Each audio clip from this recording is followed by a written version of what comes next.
শান্তিপূর্ণ প্রতিবাদ সাংবিধানিক। আইন না মেনে পুলিশের লাঠির জন্যও লক্ষণ রেখা প্রয়োজন, অনেকটা এই মর্মে পরপর পিটিশন সুপ্রিম কোর্টে। তাৎপর্যপূর্ণ পর্যবেক্ষণ, কি পর্যবেক্ষণ অবশ্যই জানার চেষ্টা করব।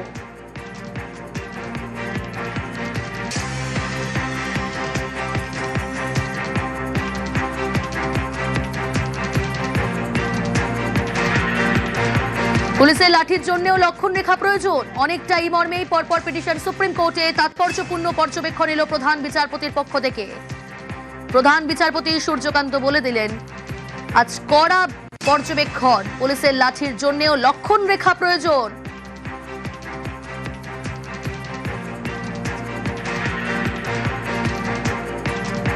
আইন লঙ্ঘন না করে শান্তিপূর্ণ প্রতিবাদের সাংবিধানিক সুরক্ষা কবচ রয়েছে, তার উপর লাঠিচার্জের কোনো যৌক্তিকতা থাকতে পারে না।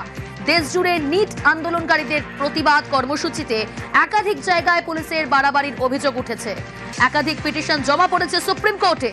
সেগুলি শুনানিতেই সুপ্রিম কোর্টের প্রধান বিচারপতি সূর্যকান্ত, বিচারপতি জয়মাল্য বাগচি, বিচারপতি ভি মোহনার বেঞ্চ থেকে এই পর্যবেক্ষণ এসেছে।